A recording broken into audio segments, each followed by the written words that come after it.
Okay, welcome Awesome. to Big Riff Energy, dude. I was looking, the last time you and I saw each other in person was almost 11 years ago. Wow. Yeah, Jesus. October 2013, you guys played Phoenix, Yeah. played the Yucka Tap Room, and my most vivid memory of that is, I have fond memories of the Yucca Tap. That was kind of a special place. Got Was to, that was that a place on the strip mall where we had to set up drums outside in the car yes, park? Yeah, yes, yeah, I remember that place. yeah, Yeah. it's a unique place. What I remember and what was like a really profound lesson and inspiration for me from that night is you guys played like it was a fucking arena. I think that's what we've always sort of set out to do, whether it's sort of, 150 cap room or 15,000 people at a festival. We've got to go out there with the same attitude and want to put on a decent show. Yeah, you did, man. It was very inspiring. It made me think of Henry Rollins and get in the van talking about kill everyone now mode. Yeah. That's how it felt. I still kind of live by that. I think it's like, I mean, we're 30 years into this career and it's still as much fun now walking on the stage as it was back then. Obviously, circumstances have changed now because I go on there sober, but, there's still that intent and that desire to, if people aren't going to, you know, laugh with us, they're going to laugh at us. And as long as we put a smile on people's faces, that's what it's about. We're in the entertainment industry. So, we go out there every time to firstly enjoy ourselves, and if other people get into it, then that's great. Beautiful, man. Um, yeah, dude, 30 years. Weird that you say that. It's 11 years because I feel like I've been in touch with you sort of constantly since then as well. Because obviously we had that Spirit Adrift tour with COC that I was booking for you guys, and that sort of fell by the wayside due to COVID. And then I know you've been playing recently with our good friend Tom Draper was playing with you guys, right? That's right. Yeah. Yeah, small world. Yeah, it is, man. It is. And we were also working on the Spirit Adrift Orange Goblin tour for Yeah, like 2 years in a row, right? yeah, yeah, yeah, Yeah. yeah. COVID, That man. with Bruno, yeah, yes. We still need to make that happen for fuck's sake. I'm down, man. I'm down. We don't Yeah, have to worry about flights getting canceled or shows getting canceled. And we can exactly. crack into that. I want to talk a little bit about that too. Yeah, But dude, I'm gonna read just I got the press release from Austin yeah, and I love it, man. I think it was really well written. But the first quote here is from you. It yeah. says, "There's no point in dressing it up. We're a meat and potatoes heavy metal band. There are so many genres around these days. People have funny ideas about what heavy metal is. But to me, it's an attitude. It's a lifestyle. It's not something you decide to dip into. You either are or you're not, and it's for life." It'd be easy to say something like that if you've been doing it for 5 years or even 10 years, but I feel that 3, 4 decades in, you've kind of earned your right to say that. And I wanted to ask, was there a moment? What was there a riff? Was there a song? Was there a vocal hook or a lyric where you had that undeniable realization that you had no choice but to be a heavy metal lifer? Um, it's hard to say because it's such a long time ago, but obviously there was certain albums that kind of stand out as pivotal moments. Like first time I heard Metallica, first time I heard Black Sabbath. I think that was the thing because my kind of route into heavy metal was kind of a little bit different to most people's. As a kid, I grew up listening to like my mum and my dad's records, like everybody does. My dad was like really into great music, to be fair, which was the Beatles, the Rolling Stones, the Who, even Dire Straits and stuff like that. He got me into at an early age, so that was always there. My mum had equally good taste, but on a different sort of side of the coin. She was always listening to Motown and Stax records and stuff like that. A lot of soul music, which I still appreciate to this day. But going through school, I went through phases of dipping into things because it was fashionable at school, and it was only when I sort of, like I say, got into Metallica and Black Sabbath, that I realised that this is it. This is where I belong. And it weren't just the music; it was the environment and the community that there is within heavy metal. Because it's undeniable that as a kid growing up listening to that kind of music, you sort of frowned upon by society. Everybody thinks you're a bit of a weirdo, thinks you're a bit of a freak. And it's when you come to that realization that you're comfortable with that freakishness and you actually enjoy it and you like being the outsider and the strange kid that hangs out in the graveyard and draws skulls and things like inverted crosses and stuff like that. That's when you realize that you're a part of something. And unless you get into heavy metal, you can't really explain that to anybody else because it's like a subculture within itself, and it's a feeling of belonging. It's like finding your tribe, and that's always but been the attraction. Music's fantastic anyway, as we know. I mean, there's obviously some shit metal as well, but when you get involved in, and especially a small subgenre of it, as we did when we started Orange Goblin, and prior to that we was Our Haunted Kingdom. The scene that we were into was really, really small here in the UK. Whether you call it doom or stoner or whatever, there was hardly any people into it, and I could count the people on probably one hand that in London that knew who Saint Vitus were, or knew Pentagram, or The Obsessed, or Trouble, or Candlemass, and bands like that. And that, you find this small community of people that you can talk about the first Witchfinder General album to, and it's just like, it blows your mind, and you're just like, fucking hell, someone else that's heard this record. And yeah, you just latch onto it. And they say these days, kids these days, everything's really accessible. You go online and you can find pretty much everything. But back when we got into it, you had to do your digging. You had to go and find these fanzines. You had to tape trade. You had to make actual connections with people, and that helped form friendships. And those friendships are still, as strong now as they were back then. And I think that's what's held us in good stead throughout our career. It's meant that we've had that longevity, and people that we grew up respecting are now kind of friends of ours. And it seems weird, when you think kind of go to the bar and you can hang out with people like Aaron from Paradise Lost and speak on Facebook to the guys from Anathema and My Dying Bride and things. And it's just like, fucking hell, this is like crazy. I couldn't have ever imagined this when we first started off. So, but yeah, it's something. Heavy metal, you're either in it or you're not. And it's, I kind of said that because I knew I was going to get a lot of stick on this album because I cut my hair, and people were like, "Oh, you're not metal anymore." And I was like, dude, it's not about how long your hair is. It's about what you get from the scene and what you put into the scene, and your passion for the music. And sadly now it's kind of prevalent that there's a lot of bands put more attention into their image than they do their music. There's some bands have more amps than riffs. Yeah, I could name a few right off the top of my head. Well, hey, Yeah. man, Rob Halford's the metal god, and he shaved his head, so. Exactly. Yeah. Yeah. I mean, that guy, I saw him 2 weeks ago when we did Tons of Rock Festival in Norway. He's 72 years old, came out, commanded the stage, and sounded absolutely amazing. And you just think, that dude rules. Oh, And he does. Yeah. well, My drummer and I are going to see them October 24th in Austin. Really looking yeah, forward to it. they're on fire at the moment. Andy and Richie on guitars have got it really dialed in. They're solid. And I think the new album stands up with any of their classics, really. Me It's too. Some of the guitar work on I wish I could remember the name of the song. There's sort of like a ballady one, but I think it's Richie playing the Yeah, solo. they did a video for it with them sort of playing. Yeah. Dude. To me, it's kind of a continuation of Firepower, which I thought was great anyway, but it's also got all the best bits of Defenders of the Faith and Screaming for Vengeance, which are like two of my favorites anyway. So, Me too. Yeah, yeah. record.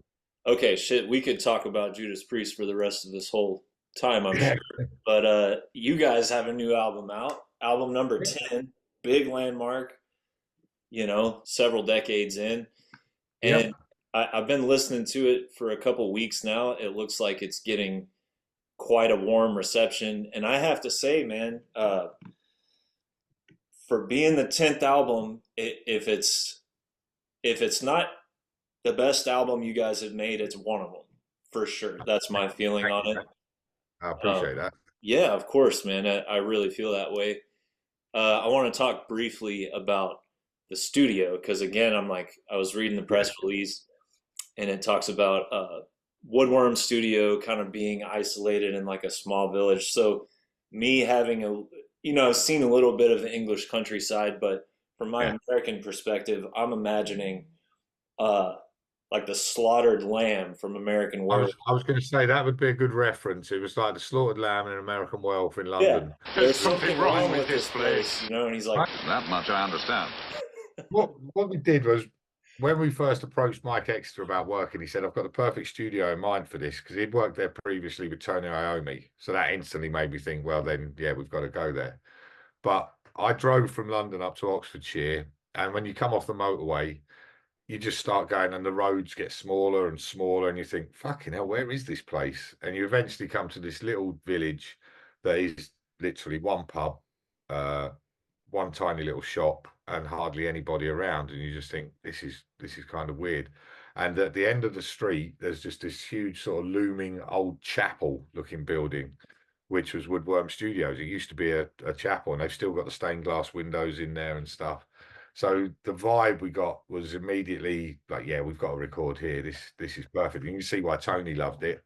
So yeah, we wanted to go somewhere where we could just, get away from everything and not be distracted. We wanted full focus on the record because previously we'd recorded in London couple of times, and when that happens you tend to have friends drop in the studio and they bring a bag of cans and you start drinking, and then you swan off to the pub, and normally when you go to the pub you end up not going back to the studio. So we didn't want any of that this time, and we did it over a course of weekends because we all work during the week.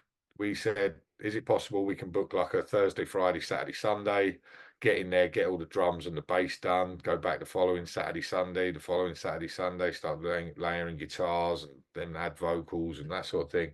And it was a really nice way to do it because it gives you a chance to escape from the studio, completely get away from it. You can listen to it on home, what you've done. And if there's little bits you want to redo, you've got a chance to sort of think about it and go back in the next week and do it again. So it was a really refreshing experience. And Mike was really what's the word, patient with that. He kind of weren't used to the idea of going in across a series of weekends. He likes to sort of get things done in one solid block, but he came round to our way of thinking, and he kind of embraced it by the end of it. I think he liked the idea that he too could give his ears a rest and go in there the next weekend with fresh ears and see how things sounded. And it also gives you ideas when you've got them things to listen back to during the week. You can go back to, that'd be good with a little harmony there, or maybe this needs a little bit of keyboards over that bit or something. So yeah, it's a really creative way of doing an album, and I think the proof's in the pudding because this one's come out great.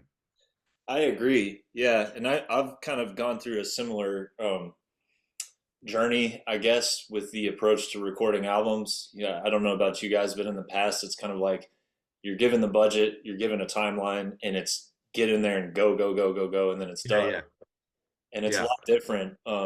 Your situation reminds me a lot of my current situation. I have a friend. I'm in a small town outside of Austin, Texas here, and I yeah. have a friend down the road named Jeff who plays in that band Duel, Duel.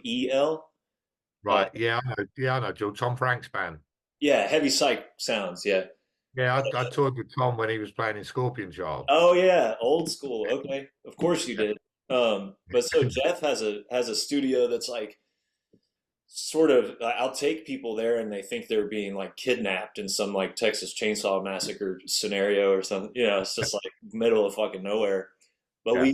like you said, you can take your time. You can take the record home and really spend time with it, and it's you have the ability to approach it from maybe a more relaxed Yeah, mindset more or more something. a fan point of view, really, because you got a chance to go and listen to it yourself. And as you probably know, when when you're creative and you're trying to be artistic, whether it's painting or sculpture or in our case music, when you're rushed, you don't come up with your best work. You need to be given time to just be creative, and I'm sure everybody would agree that we tried that when we did the Back from the Abyss album. It was in 2014, and we started doing the band professionally in 2013. We had a go at it for a couple of years to see if we could make it work.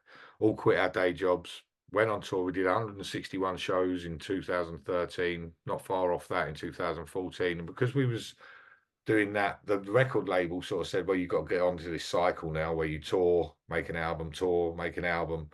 And we kind of got thrown into the studio to make Back from the Abyss. And as much as I love that record, to me, it doesn't sound as good as it should. And that's why we've always taken our time between records, because I think if you're going to create the best thing, at the end of the day, it's your legacy that's at stake. And you don't want to just rush it for the sake of it. You want to make it as good as you possibly can.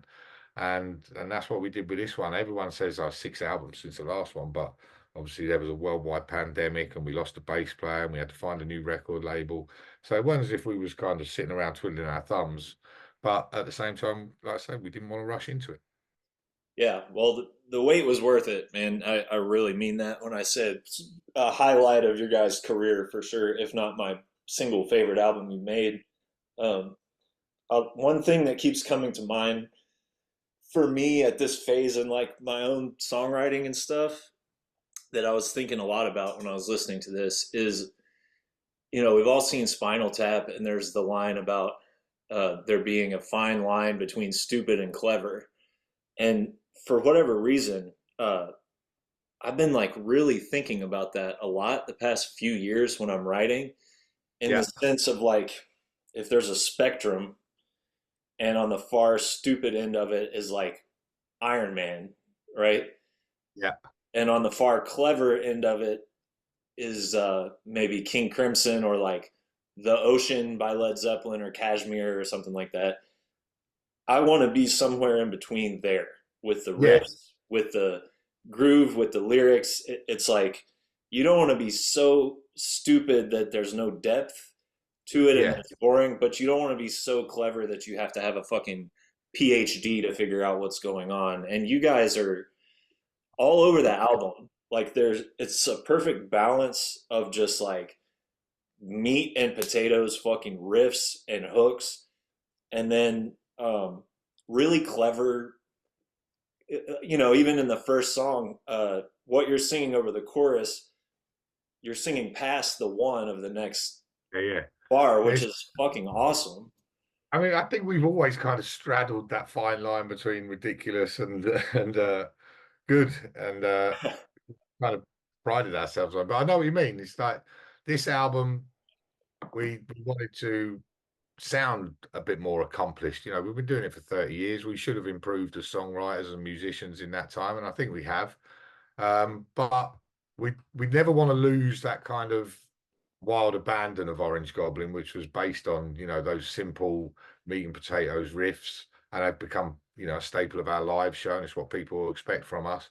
But we've always wanted to sort of let people know there's a little bit more to us than that. There's a bit more depth, which is why, if you go back even as far as like the first album, there's a lot of kind of keyboards and psychedelic stuff going on there. But on Time Traveling Blues, we incorporated a little bit of Southern rock and Lynyrd Skynyrd kind of influence.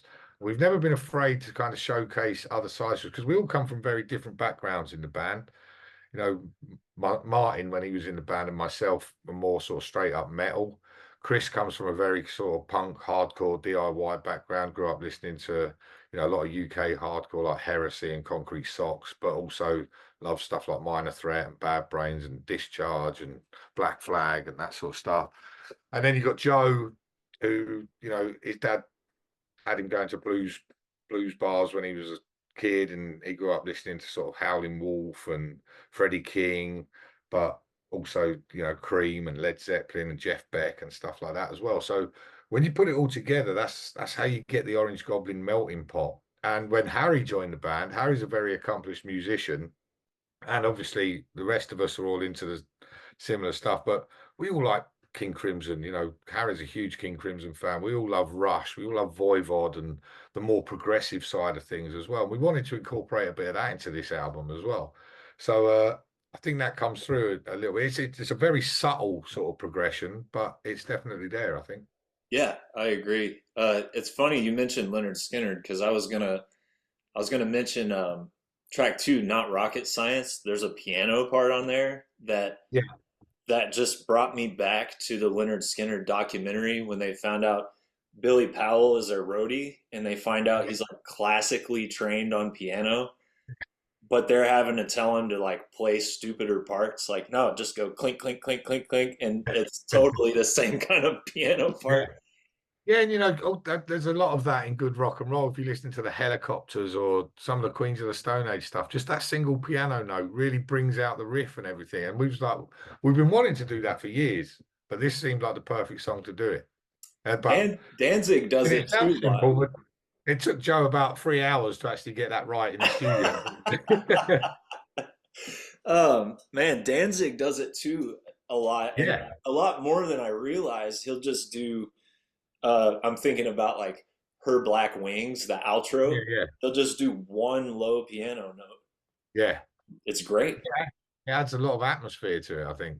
It does, man. It does. Another, another sort of another layer. Yeah. Okay, I'm going to ask you about false hope diet. And this is not a gotcha question. I put out a song, Spirit of Drift put out a song kind of in the middle of the pandemic Yeah, called mass formation psychosis, which is a term that was sort of like invented or co opted by like anti vaxxers, whatever that means. yeah, But I named the song that sort of intentionally to see how people would react because I yeah, kind of it's not an anti-vax song, but yeah, it's sort of not compelling. What's the word I'm looking for? Where you're kind of like riling people up. yeah. Um, Just provoking. yes, yeah, provocative. Yes, exactly.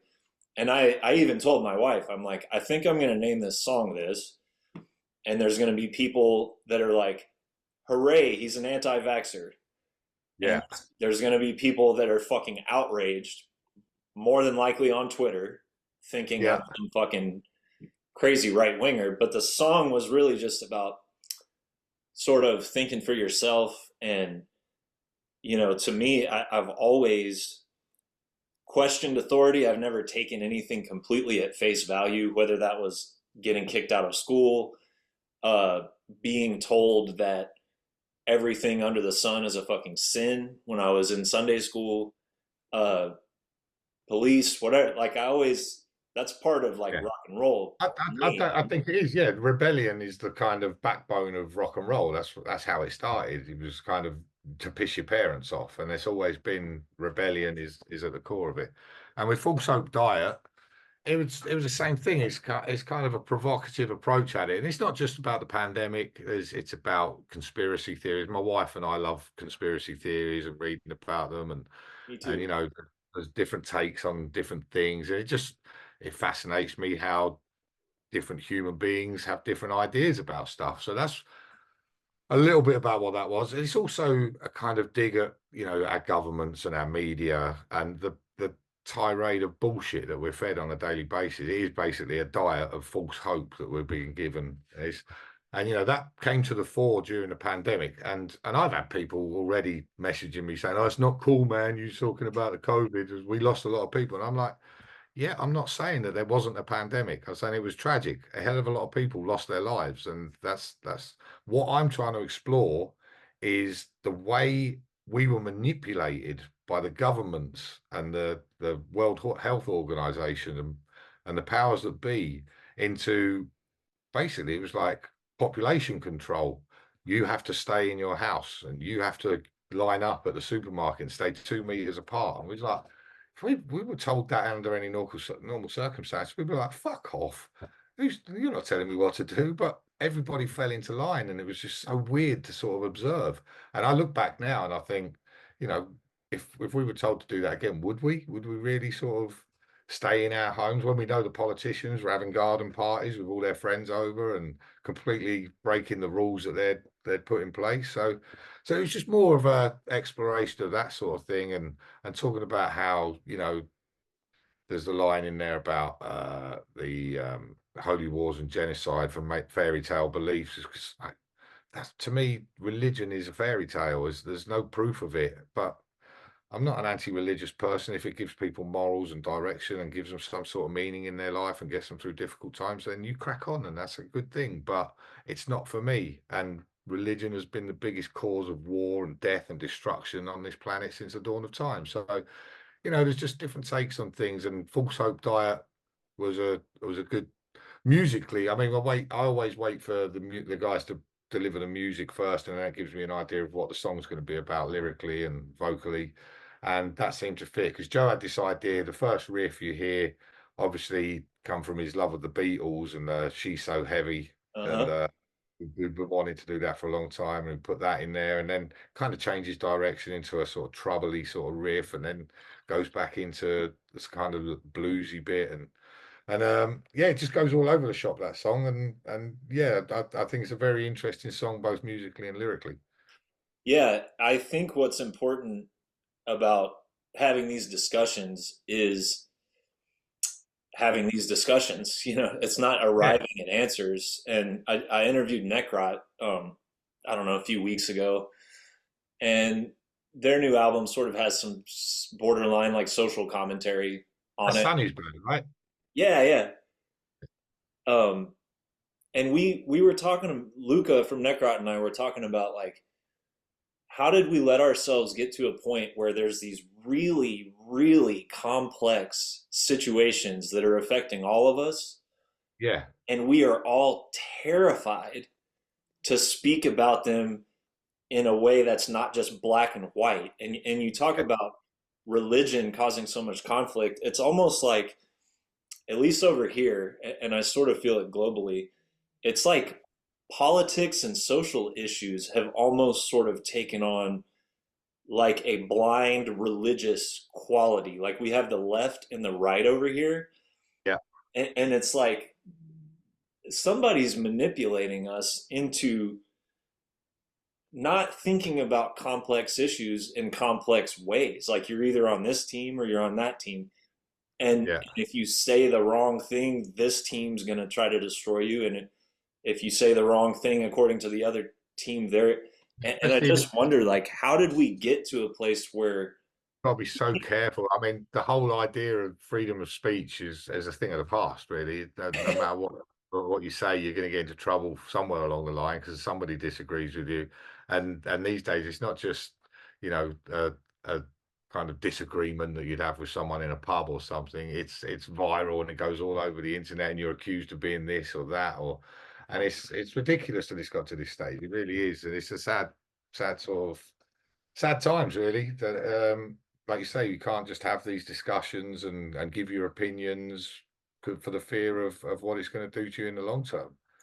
yeah. And I think people are beginning to snap out of it. And I wonder how much of it is just like, you know, bots on it, just bullshit, Yeah, complete, absolutely. just like manipulation, you know? Yeah, I definitely think that's the case in the sort of worldwide media. There's always something comes up at a time to sort of sweep something else under the carpet, whether it's, you know, innocent people in Syria being bombed in their homes. All of a sudden, we better create something to divert that away from that. And you know, it goes on every day, and unfortunately, you know, people buy into it and can't see the wood for the trees. Yeah. Okay, moving on, man. So the last time we saw each other, we were both drinking real fucking hard. And a couple years later, I quit and I started Spirit Adrift, and I got very sick of, for like the first 3 or 4 years, 3 years of Spirit Adrift, all anybody wanted to talk about was me getting sober. So if you don't want to talk about it, we don't have to, but I don't mind at all. I mean, it's my decision, and everybody around me respects that. It was a decision that I had to make because not only was my health faltering, but you know, I had liver issues. I was getting jaundice around the eye, going yellow, my skin.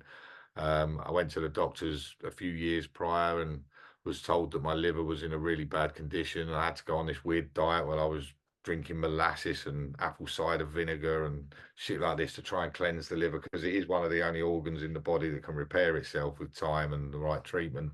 Thank God. But I kept falling back off the wagon, and then it got to a point, COVID sort of saw things spiral out of control because we had nothing else to do and sitting around sort of getting drunk. And when you get drunk, you have to put a call into the guy. And then, you know, a night of debauchery turns into 4 or 5 days of debauchery. And then you look at your bank account and go, oh my God, what the fuck happened? And my business was suffering, my health was suffering. I ballooned to like 130 kilos, and I was, you know, going through bouts of depression. I was aggressive towards people I loved, and I just wasn't a nice person to be around. So I had to draw a line under it. I said, enough's enough. I didn't go for any counseling. I didn't join any sort of associations or anything. I just convinced myself that enough was enough. And I said, no, I've got nothing to prove to anybody. I've done my party, and anybody that knows me knows that I've probably, you know, spilt more than most people have drunk. Yeah. So I had some great times. I'm not going to deny that, and you probably did too. It was all part of the rock and roll experience, but that was a part of my life that I've done, and I'm not going to go back to now, because I can see the positive effects that sobriety is having on me. It's wonderful in that, you know, I've gone the other way. I'm now obsessed with going to the gym, and I've lost all the weight, and now I'm sort of trying to build muscle, and I'm really fascinated by that whole side of things. But there's no downside to that. It's only good because you're eating well, you're not putting toxins in the body. And I my business is booming. My relationship with my wife's never been better. My relationship with my son's never been better. And the band totally respect it, even though they like to have a drink. And I'm not going to force it on them because they're adults and they can make their own decisions. Um, and I think you can genuinely tell on this record and in my live performances recently that it's the best thing I could have done, because I feel so much better. I managed to sort of have a bit more clarity writing lyrics for this album. It's just been a positive thing, and my only regret is that I didn't do it sooner. That's beautiful, man. It's inspiring, and I just want to tell you, you know, it's important for somebody like you to exist, because you Thank and you. I both That means know a lot. a ton of people, huh? That's a beautiful thing to say. It really is. Thank you. Yeah, of course, man. I mean, it's true. We both know a ton of people who struggle with mental health, struggle with substance abuse, and Yeah. I've seen people die, and I've seen fewer people do what you've done. And Yeah. it's great for people who struggle to see somebody such as yourself, and see see the transformation like firsthand, you know. It is possible, you know, and as you mentioned, we come from a generation where we've seen a lot of our friends die already. You know, in the past few years, we lost Dave Sherman, we lost Mark Adams from St. Vitus, and countless others that were far too young. And it's tragic. And you know, the music industry isn't an easy place to do it, because it's frowned upon for a start. I mean, it's the only job in the world where you go to work and you've got a free fridge of beer and spirits, and you're encouraged to misbehave pretty much. In no other line of work you'd get away with that, but in rock and roll, that's the norm. And then you throw into the mix the pressure from record companies and um, management companies and things like that to deliver on a regular basis, whether it's an album or a tour or whatever, and you're away from home, you're away from your family. It's a really, really dangerous environment, and people can spiral out of control. And you know, there's a great book that I read recently by a journalist called Ian Winwood called Bodies, where he explores this, and he talks about some of the tragic cases and some of the success stories of people that have sort of seen the light. And it's made me want to do more for people within the community. Um, you know, since I started this fitness journey, I know there's a lot of people that signed up with my personal trainer because they'd seen how it changed me. That Adrian from At the Gate signed up with him, Shane from Napalm Death signed up with him, and countless others. And we discussed the idea of possibly putting together, you know, tailored nutrition and fitness plans for musicians that are on the road, because you can't get to a gym every day and you can't always eat, you know, what you should be eating, but there are ways and means around it. So you can take bands, you can take dumbbells, you can keep yourself fit on the road, and it occupies your time.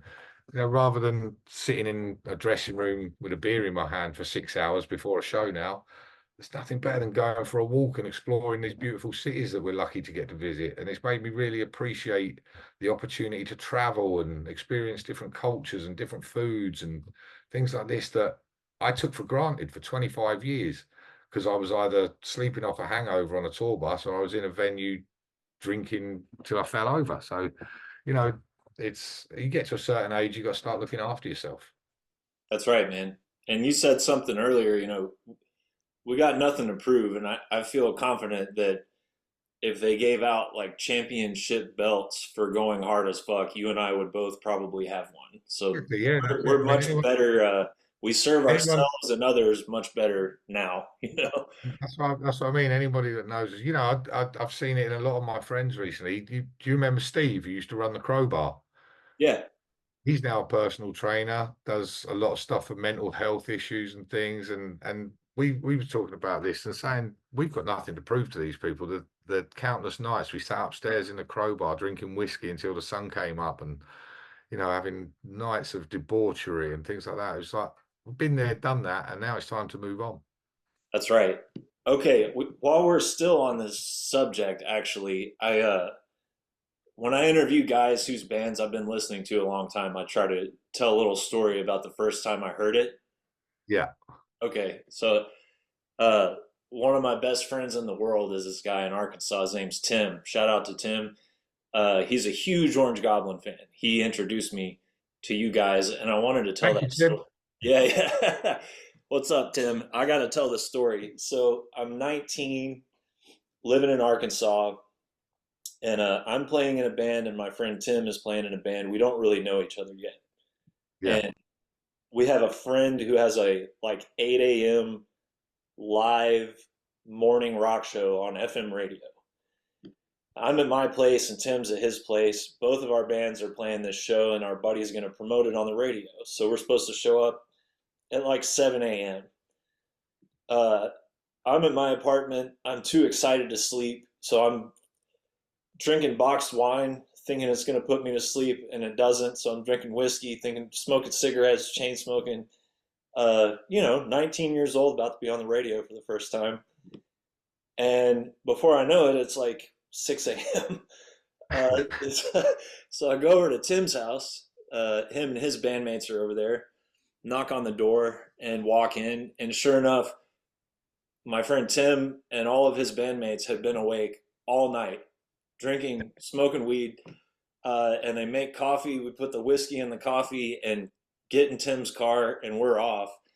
And this dude at 6 a.m. is driving 100 miles an hour to the radio station, and he had Orange Goblin on in the car. And that's Yeah. the first time I ever heard Orange Goblin. And I think, despite the fact that you and I don't live that way anymore, I kind of think that's Yeah, like, no, honestly, that's the perfect way to experience it. yeah, yeah.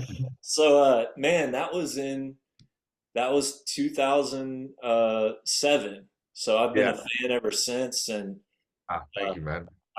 dude, I appreciate, it says in the press release, you guys are just no bullshit meat and potatoes. I feel like over here, uh, Yeah. our hardest working band over here and our least bullshit band over here is probably Clutch. Yeah. And I feel like you guys are the UK But you representatives know of what? In 2013, we did 8 weeks around North America supporting Clutch on the Earth Rocker tour. And that was a lesson in sort of how to behave on the road and professionalism. We learned a lot from those guys on that tour. Just their sort of daily routine, how committed they were to their music, how they didn't party until, after the show. And, they didn't party too hard, but they like to have a little toke and a few whiskeys and a few beers on the bus and that sort of thing. But they were consummate professionals, and it showed us how we needed to be if we wanted to sort of maintain a career. And it's, you could see why that band haven't had lineup changes. They haven't had the sort of the problems that a lot of bands have because they're a unit. They all know their role within that unit and they all do it brilliantly. And you know, you can count those sort of bands on one hand probably as they're few and far between. But yeah, to have a comparison with Clutch is it's great. And I also think as you all know within our scene you don't get people with sort of massive egos. There's no real sort of Blackie Lawless characters within the scene that, or Ingve sort of Malmsteen characters that have this reputation of being a diva or whatever. It's just if you had that, you'd be called out on it, and everyone would take the piss out of you. So you know, we're still, whether I drink or not, I'm still happy to chat with the fans in the bar before a show or after a show, and they're the people that buy your tickets, buy your records, buy your merchandise. They're the people that matter because you know they work hard all week to buy those things, and that's what keeps us doing what we love. So you know, you got to show your appreciation and be responsible to those people. That's beautiful, man. Okay, so the new album, Science Not Fiction, is coming out July 19th. I think this episode will be up Tuesday, so that's this Friday, people. And what's the plan upon releasing the album? Um, well, this weekend we're off to the Netherlands to do a festival, which is a kind of bizarre one for us. It's called Lounge Fest. The only other band I've heard of on the bill are Electric Six, and I think there's a lot of sort of urban and dance and hip hop. But I kind of like those festivals because it gives you something different to go and watch. And then next week we've got the album launch shows. We're doing one in London at a brewery because we're launching an Orange Goblin beer called Rocket Science with Signature Brew. Um, and the night after that, we play in Leeds at the Broodnell Social Club in association with Crash Records, which is they're kind of limited tickets and there's kind of giveaways and things like that. And then following that, we've got a summer of festivals. Really, we're off to Germany, Austria, Belgium, France. We've already been to Norway and Poland. And then in October we've got a UK tour with support from Conan. And next year we're already sort of confirming some big festivals, and it's our 30th anniversary, so we want to do something quite special to honor that, because obviously our 25th anniversary got ruled out with COVID. So we're going to sort of mark this milestone, some big festival shows. And we're coming back to the States to do Maryland Death Fest, which is the first time since 2011. So we're looking forward to that. That's going to be our only US appearance of the year. Beyond that, who knows? You know, like I say, Harry joining the band gave us, you know, re-energized us, I think. And that's no disrespect to Martin. We all completely appreciate Martin's reasons for wanting to leave. And we always said that if one of the original guys left, we'd call it a day. But Martin insisted that he didn't want that to be the case. So Harry coming in, adding a different sort of flavour to everything has re-energized us. And as I say, we love doing this band as much now as we did 30 years ago. And we never had any preconceptions back then. We were bored teenagers sitting around listening to Iron Maiden and Black Sabbath every day and said, let's have a go at doing this ourselves. Martin had never played the bass, I'd never sung, but we got a band together and we thought it'd go no further than, you know, recording a 3-track demo and playing some local pubs. But it's just escalated beyond our wildest dreams, and we're really grateful for where we are. We get to travel the world. I've spent over half of my life doing Orange Goblin. I've been to places that I could have only dreamt of, and that's because of this band. So yeah, we love it. That's amazing, man. Not bad for guys just slapping a band together, you know? Look how it worked out. Exactly. It's worked out all right for us. Yeah. Well, hey, Ben, thank you so much for your time, man. I love the new record, Mate, I could buddy. sit and talk to you all night, mate. No Yeah, worries. yeah. Is there anything else you want to add, man? No, I think we've covered everything. You know, it's an exciting time for us. New album, highly recommended to people. It's definite sort of evolution of Orange Goblin sound. And you can kind of pinpoint where we were at certain points in our career by following our recorded output. And this one, you know, it's I know it's a cliche, everyone says it, but it's our best album to date, you know, but it really is, I feel. So Well, we're proud of hey, it. I got no reason to blindly agree with that, and it's a high point. It's not out of line to say it's your best album. It's fresh. We got to keep listening, but it is a fucking obvious high point of y'all's catalog. So I agree. Thank you very much, Nate. Really appreciate it. For sure, man. Hey, let's stay in touch and yeah, try to make Absolutely. up for some of those uh, COVID tour dates, huh? Yeah. Well, then, 2025, let's get Orange Goblin Spirit Drift together finally. Let's do it, man. We're kind of on a little break this year, but next year we're trying to hit it full force. Yeah. And your last album was fantastic as well, by the way. Thank you, man. Piece of work. Appreciate it. All right, I'm gonna let you get back to it. So good to see you, man. It's been Yeah, forever. you too, Nate. Yeah. And congrats on the sobriety as well. You too, my friend. I mean, it's not too bad, is it? My life's a lot better. It looks like yours is too. What makes me laugh is everyone's like, do you find it hard? And I'm like, no, I don't find it hard at all because I have to get in a van with those fucking drunken idiots at the end of every show. And just seeing the mess that they're in makes me know that I've made the right choice. Yeah, I rarely miss that. Yeah, exactly. The thing is, I know that I was 10 times as bad as they are. So, Yeah, I feel yeah, you. yeah. You have a great day. You too, man. Thank you. That's right. Cheers, Nate. Take care. Bye bye.